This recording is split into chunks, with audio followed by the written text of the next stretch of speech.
गिरीश आध्यात्मिक ज्ञान में आज दिखा रहे हैं। एक ने तपस्या बल से सबका कल्याण किया और वहाँ दूसरे ने तपस्या के बल पर अभिमान किया। तो एक नज़र फल के परिणामों पर डालें। ईश्वर की आराधना और तपस्या का फल तो एक ही जैसा है, चाहे वो संत करें अथवा मनुष्य करे, देवता करे, दानव करे। लेकिन तपस्या का फल का उपयोग कैसे किया जाए, ये महत्व रखता है, बहुत महत्व है। जहाँ हमारे संतजन अपनी तपस्या के फल को लोगों के कल्याण में खर्चा करते हैं और जो भगवान की तपस्या के फल का दुरुपयोग करता है वो क्या कहलाता है। जैसे रावण ने की, अहिरावण ने की, कुंभकर्ण ने की, बहुत से निशाचरों ने की भगवान की तपस्या, बहुत कठिन तपस्या की और भगवान ने उनको वरदान भी दिए। तो उनका अंत क्यों हुआ? क्योंकि उन्होंने भगवान की आराधना और तपस्या के बल का दुरुपयोग किया, फल का दुरुपयोग किया, इसीलिए उसका अंत हुआ साथियों। और जो भगवान की तपस्या के फल को दुरुपयोग नहीं करते हैं वो संसार का कल्याण करते हैं। उनकी तपस्या का फल कभी समाप्त नहीं होता। जैसे रावण, अहिरावण, सभी निशाचरगण त्रिभुवन विजयी हुए, त्रिभुवन उनकी धाक जमी, पूजनीय देवताओं को जीत लिया, सबको अपने बस में कर लिया। किंतु आखिरी में क्या हुआ दोस्तों? भगवान ने स्वयं उनका अंत किया।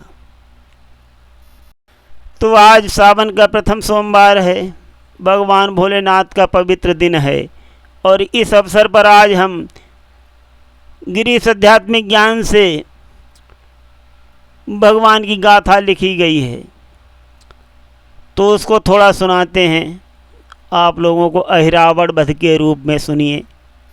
जब लंका में बहुत बड़े बड़े वीर कुंभकर्ण, मेघनाथ और रावण के बहुत सी सेना के बड़े बड़े योद्धागणों का संहार हो गया तो रावण बहुत दुखी हुआ।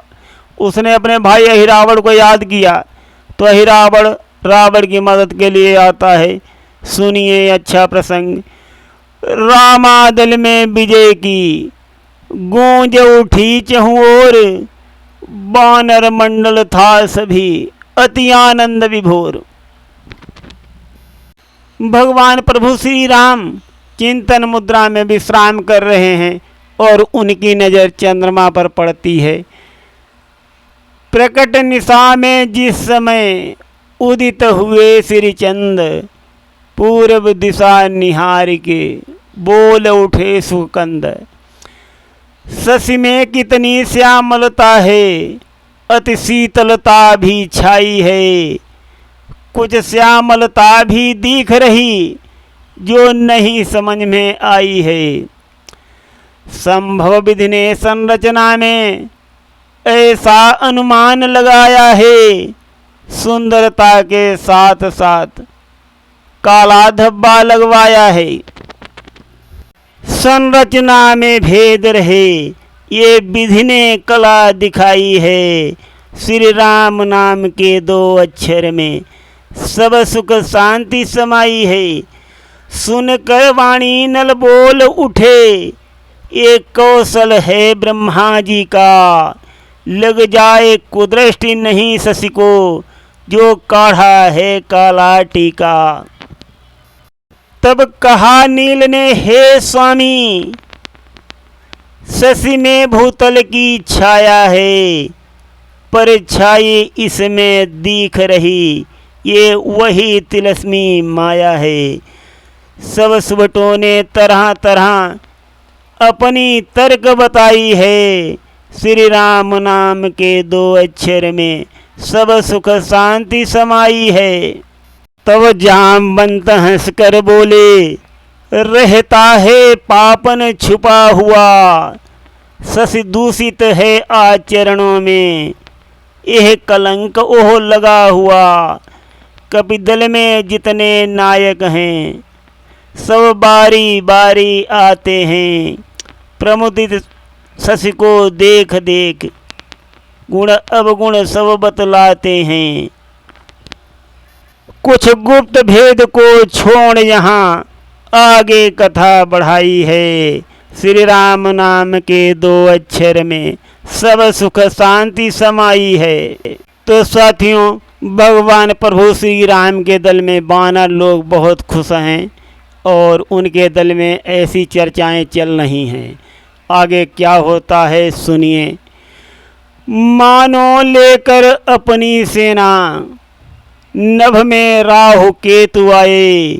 छिप गया चांद छा गया तिमिरी, काले काले बादल आए। तब रूप विभीषण का धर के, रामा दल में निश्चर आया। चुपचाप कुशल नट के समान, होकर अत्यंत निडर आया। कोई नहीं उसे पहचान सका, ऐसी माया फैलाई है। श्री राम नाम के 2 अक्षर में सब सुख शांति समाई है। तो उसी समय अहिरावण आ गया है और एकदम चंद्रमा छिप गया है। आगे क्या होता है सुनिए। कपिदल में थी खलबली, निरखी अंधेरा घोर। श्री पवन पुत्र जी कर रहे, देखभाल चहुं ओर। मान विभीषण का सदा, करते थे हनुमान। इसी हेतु उस रूप पर, दे न सके कुछ ध्यान। ऐरावण विभीषण का रूप बना करके आता है।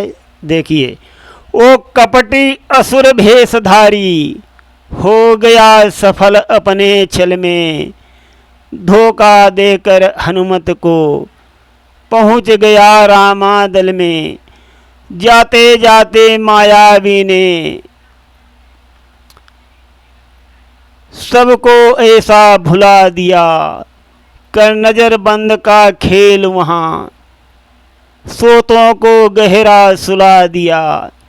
इस प्रकार मायावी ने अपनी कला दिखाई है।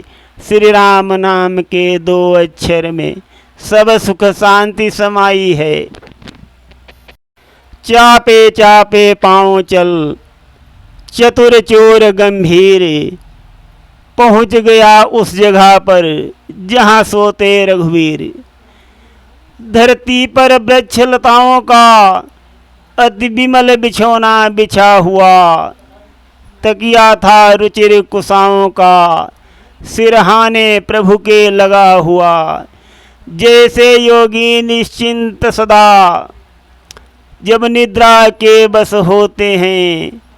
भ्रांतियाँ त्याग कर धरती पर, प्रमुदित होकर ही सोते हैं। सो रहे कृपा निधि उसी भांति, रण की चिंता बिसराई है।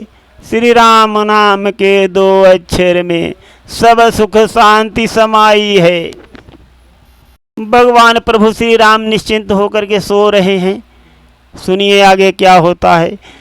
सारी दुनिया सो जाती है, फिर भी जो कभी न सोता है। लीला अपनी दिखलाने को, वो निद्रा के बस होता है। एक हाथ तो धनुआ पर, दूसरा हाथ लक्ष्मण पर है। पैरों के नीचे लंका है, मस्तक के सन्मुख सागर है। इस प्रकार लीलाधर ने अपनी लीला दिखलाई है। श्री राम नाम के 2 अक्षर में सब सुख शांति समाई है। तो देखिए प्रभु कैसी लीला दिखाते हैं।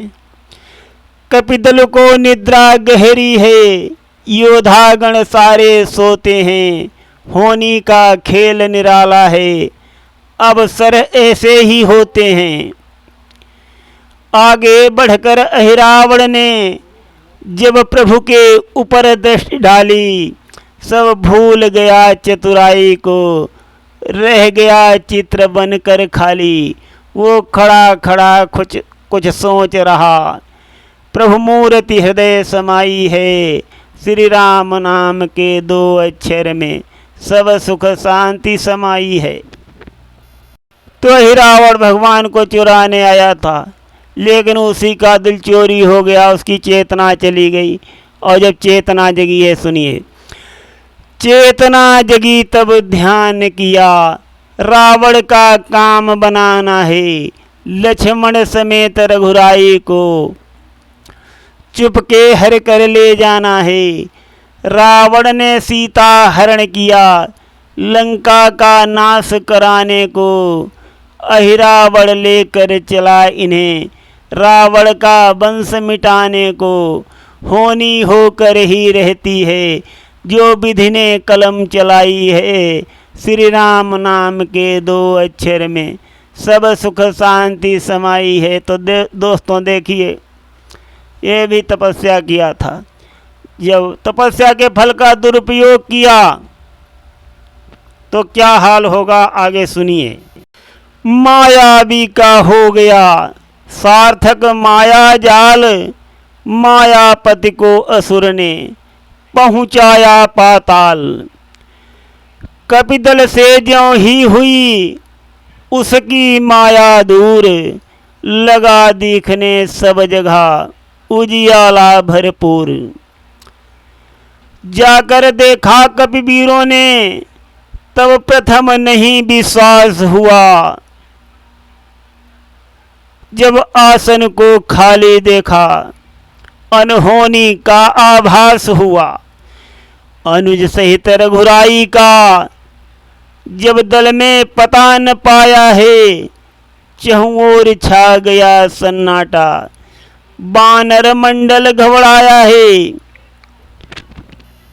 कपिदल है चिंतित मुद्रा में, कौन बला अब आई है, श्री राम नाम के 2 अक्षर में सब सुख शांति समाई है।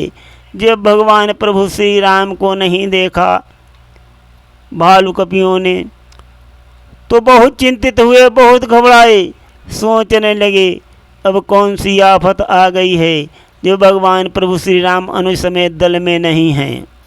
योद्धा सब चिंतित हुए, बोले वचन गंभीर, व्याकुल होकर खोजते कहाँ गए रघुवीर।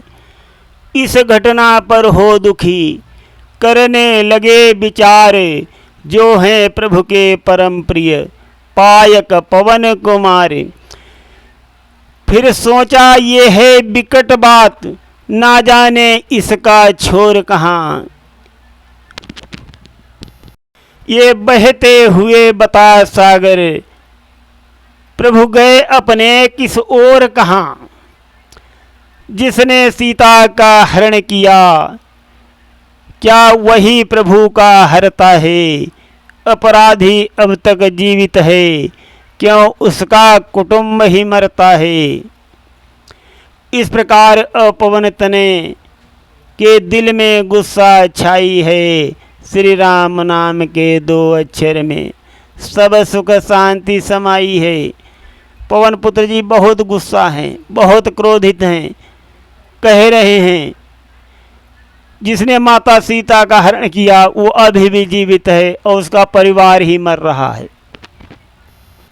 बहुत क्रोधित होकर के पवन पुत्र जी प्रतिज्ञा करते हैं, मैं आज प्रतिज्ञा करता हूँ प्रभु का पता लगा लूँगा, टुकड़े टुकड़े कर रावण के सागर के मध्य बहा दूंगा।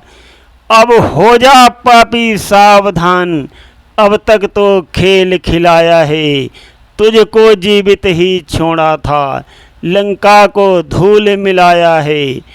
पवन तनय ने क्रोधित हो भारी गर्जना लगाई है, श्री राम नाम के 2 अक्षर में सब सुख शांति समाई है।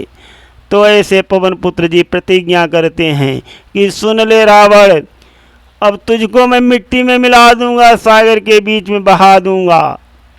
और आज हम कथा को यहीं पर विश्राम देंगे, आगे का भाग कल सुनाया जाएगा। सुनते रहिए गिरीश आध्यात्मिक ड्रीम में अहिरावण की कथा।